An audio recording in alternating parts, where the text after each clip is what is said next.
आज आपण ना झटपट अशी वालाची भाजी बनवूया। तर मी एक टमाटर, एक कांदा, थोडं लसूण, अद्रक आणि कोथिंबीर घेतली, मिक्सरला बारीक करून घेऊया आपण। आता जास्त काही मसाले नाही, एकदम साधं सिंपल दाखवते तुम्हाला बनवून। आता आपण गॅसवर मांडली एक कढई, त्यात टाकूया 2 चम्मच तेल।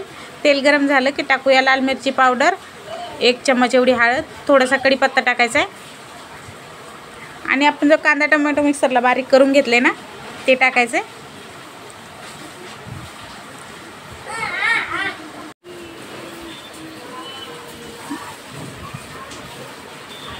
एकदम स्लो गॅसवरच आपण परतूया। झटपट एकदम, काही कुठलंही स्पेशल वाटण बनवायची गरज नाही। आता याला आपण 2-3 मिनिटं छान परतून घेऊया मसाला। 2-3 मिनिटं छान मसाला परतलाय बघा आपला। आता इकडे मी वाल ना रात्रभर भिजत ठेवली होती, त्यानंतर सोलून घेतली। एक बटाटा घेतला छोटावाला। आता वाल आपण याच्यामध्ये टाकूया। त्यानंतर आपण याच्यात चवीप्रमाणे मीठ टाकले। आता पाणी बघा तुम्हाला किती कमी जास्त हवंय। वाल फक्त 5 मिनिटातच शिजते, जास्त वेळ त्याला अजिबात लागत नाही। तर आपण पाणी जेवढं हवंय तेवढं टाकूया आणि याला 5 ते 6 मिनिटं स्लो गॅसवर छान शिजून देऊया। हे बघा 5च मिनिटं ठेवले होते मी, तरी पण आपली वाल लगेच शिजली आणि बटाटा पण शिजलाय।